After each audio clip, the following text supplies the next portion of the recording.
saw Coming to America this weekend. Before we get into spoilers, I can already hit the Excel. Before we get into spoilers, go ahead. Go ahead and just give your overall thoughts of the movie for me. My overall thoughts of the movie is I'm just going to say this. I will not let Coming to America spoil my feelings of the original Coming to America. To me, these are two separate entities, and I will not mix up the two. I will forever quote lines from the original Coming to America because I've seen it dozens and dozens of times, and I will wash away everything that I saw from the sequel in my mind. I'm gonna scrub my memory of what I saw. I commend, the actors and actresses in their attempt to make a sequel. I think when you're making a sequel to something that is a cult classic, it is always challenging to kind of capture everything. And I think Coming to America kind of exemplified it because you are trying to stay true to the origin, but you're also trying to create something new and bring a new audience and generation into something that a previous audience and generation loved so dearly and held so true to their heart. So in that sense, I think that it was a monumental task to even consider doing a sequel and what that would look like. And I think the sequel didn't happen for so long because of all these considerations that they had to make. But ultimately, I think the movie, the jokes weren't as funny as the original, and just not as funny as I thought it should have been. There was an overuse of cameos, I believe. They retconned a lot of things that happened in the original movie, and it they tried to also be a little more woke, but not in a way that I kind of saw coming. And so overall, I just didn't enjoy the movie as much as I really wanted to, because I actually wanted to enjoy the movie, and I found myself not being able to, and just laughing at the absurdity of it all. So that's kind of my hot take. Unfortunately, I love Eddie. I love all the actors and actresses individually in that movie. I just didn't like what they were able to piece together. Right. Oh man. I I don't know where to start. Yeah. I don't think it was bad. Like I can't go as far as to say like, oh, it was trash, it was horrible, but like it just felt unnecessary. That's Mm, really like the best word I can just use to describe the movie is it just felt unnecessary. Like we'll get into it, but there's so much about the film that just didn't feel like it needed to happen. mm, Like and like you said, yeah. there was this charm with the original and with the style of comedy that just worked so well. And maybe it was lightning in a bottle, or maybe like the fish out of water uh element of having them in New York City was maybe more of a easier thing to write for the writers, and it was easier for the jokes to land. But for whatever reason, with Coming to America, the sequel, it just seemed like none of the stuff, not, I won't say none, a lot of the things that worked about the original did not work with the sequel. And like I was like you, man, like I really like I try to do two things. I tried to not compare it to the original as I was watching, as hard as that is. And then I like you, I also tried really hard to like it. I tried really hard to like it, and it just didn't didn't happen. But it's tough because I really do genuinely like want to, I don't like taking a dump on black movies. I really don't. But Mm, sometimes like it's just necessary because it's like, unlike this movie, it's necessary to just be honest about how much you really didn't like it. But it wasn't all bad. right. So I guess we'll go into the review officially. Spoilers from here Yeah, on out. spoiler alert. Yeah. Yeah, but let's start with the good. What did you like about the movie? Like whether it was a plot point or a Okay. character, like what did you like about the movie? I liked the overall aesthetic of the movie. It was very glamorous. It was very shiny. It was very bright. Um, the costumes were on point. You could tell that the filming, high production value on the filming aspect of it. And I also just love seeing the gang back together. I love the fact that they were able to get, like maybe probably close to like 90% of the original major cast. The only people that weren't there were Daryl and Lisa's sister. Yeah. Um, and but besides that, they got everybody. They got James Earl Jones, John Amos, Louis Anderson. Like they they had McDonald's in Africa. I thought that was hilarious. I love that they paid a lot of homage to the old jokes, but I also Stay have a problem positive. with that. But Stay to stay positive, my brother. positive. Stay positive. At least for like the next um, like 2.5 minutes. yeah, I loved I love some of the so yeah, you know what? That's about and just seeing Eddie Murphy back, him doing a movie again was just fun because I always, Eddie Murphy in the 80s and 90s was the epitome of funny. And so just seeing him back in a movie, seeing him back in roles, being creative, being himself and funny, those are all elements of the movie that I enjoyed personally. How about you? Yeah, I mean, I think that there were a couple of things that I really enjoyed. We share a couple of things. I think that Eddie Murphy was good to see him on screen. Watching Dolomite is My Name. I really enjoyed that movie actually.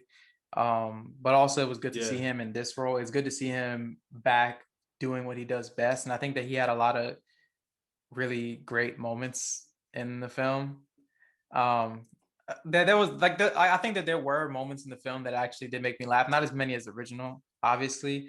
right. Just like little things sometimes, like when he walked out, he had messed up and he walked into the room with his wife was in bed and she was like, "Are you sure you're in the right room?" And I laughed because my lady was right there, and I was like, "Man, that sounds so that sounds so familiar." but yeah, I think that there were some moments that landed. Wesley Snipes made me laugh a couple of times. I thought he had some funny moments. I Yeah, think I guess you could say King Akeem's redemption arc was cool. Uh, right. in terms of where he started at the beginning of the film and then where he ended up, and his relationship with his daughter, I thought was nice. Uh, Actually, I did like some of the cameos. Um, I think that the Kimbe Matumbo one was funny, or like a couple of the other cameos were good. Uh, Yeah. and I mean, I'm sure we'll come up with some other positives as we go along. But all right, man, let's get to the fun part. What was what were the parts of the movie that you didn't like?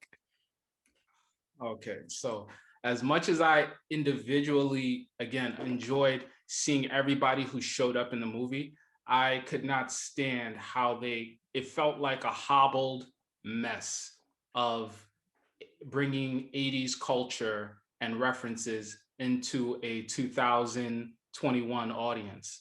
And it's like, all right, was this movie made for this new generation or was it made for the generation that appreciated the original?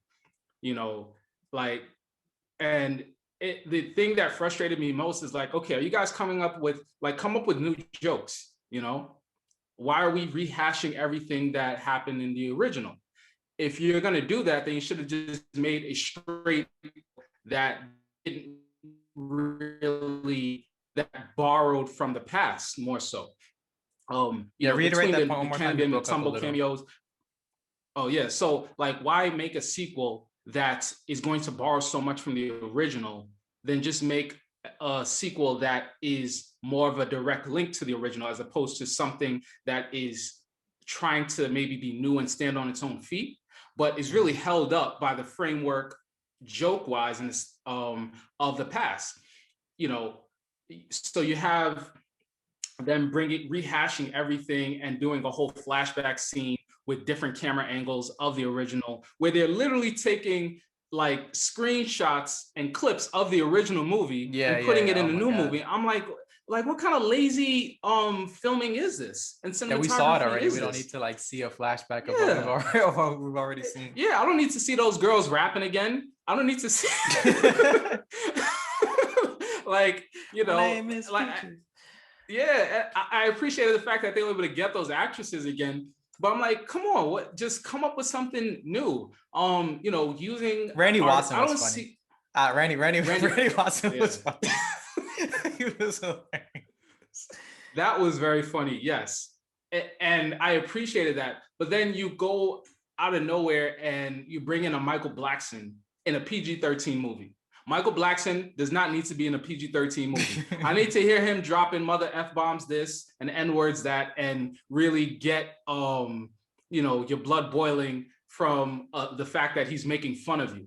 Michael Blackson, just the way he came in introducing Wesley Snipes, I'm like, come on, you could have done more with someone hilarious as him.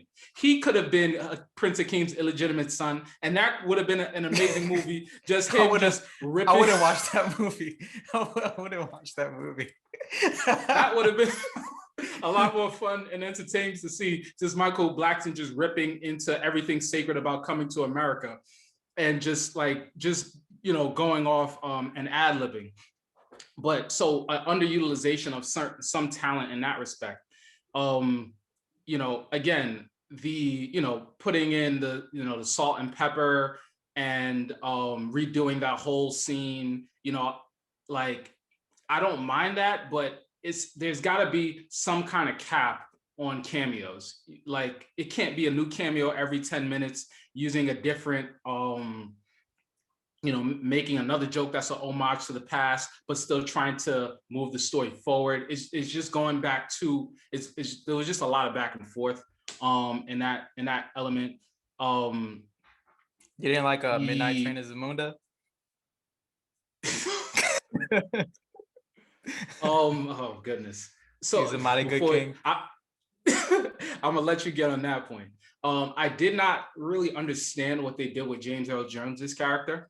I understand that maybe he was a little physically limited, but I was just confused as to the ceremonial funeral process where he had all those performances done for him, but he was in a coffin, like waiting to die, and he just died after this whole like just performance.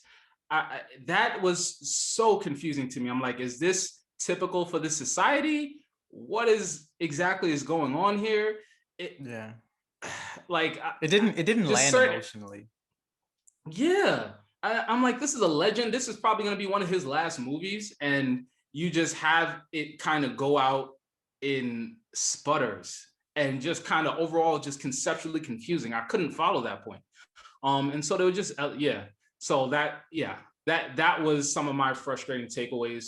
And another element was that I saw coming that frustrated me was how they tried to distance themselves from patriarchy and Mhm. just this whole I saw that element coming from a mile away where it's like, oh, Zamunda, it has to be a prince, it has to be this, it has to be that. It's like, okay, we can understand that, and you don't have to beat us over the head with that.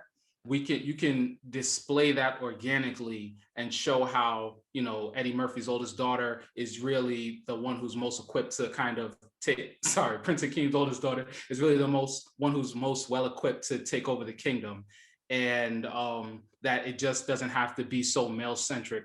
And the fact that all they had was daughters and him allowing the kingdom to be ruled by a woman was somehow a no-no. So yeah, I like that arc, but I think you could have crafted it a little more nuanced, and you didn't have to really beat us over the head with it. Yeah. I have a list. All right, yeah, let's hear it. I think that a lot of things that worked involved the original cast, and so now obviously a lot of the callbacks were overdone, but I think that a lot of things that related to the original movie did work, but everything involving his son did not work. It was so forced. Like even from the Yeah. beginning, like with the conversation that he has with his where he's on the job interview, Yeah.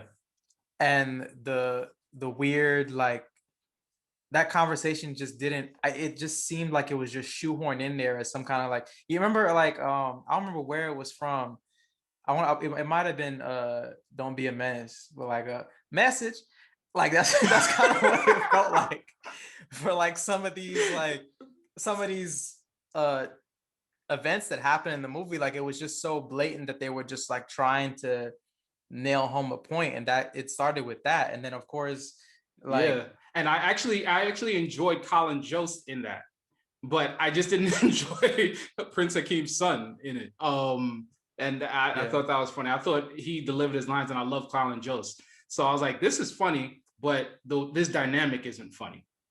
yeah, Please continue. it was just awkward. Like, and then there were so Yeah. many things that were rushed. Like I found myself thinking back to the original movie, and I asked myself if the romance in the original movie felt as rushed as the romance between Prince Akeem's son and the lady that was a barber at the beginning of the movie. Like that just felt like when they were at the altar in Queens, and he was like, "I love her." I was like, I don't believe that. Like, how and why?" Mm, Like it was right. really, it felt very, it just felt very forced.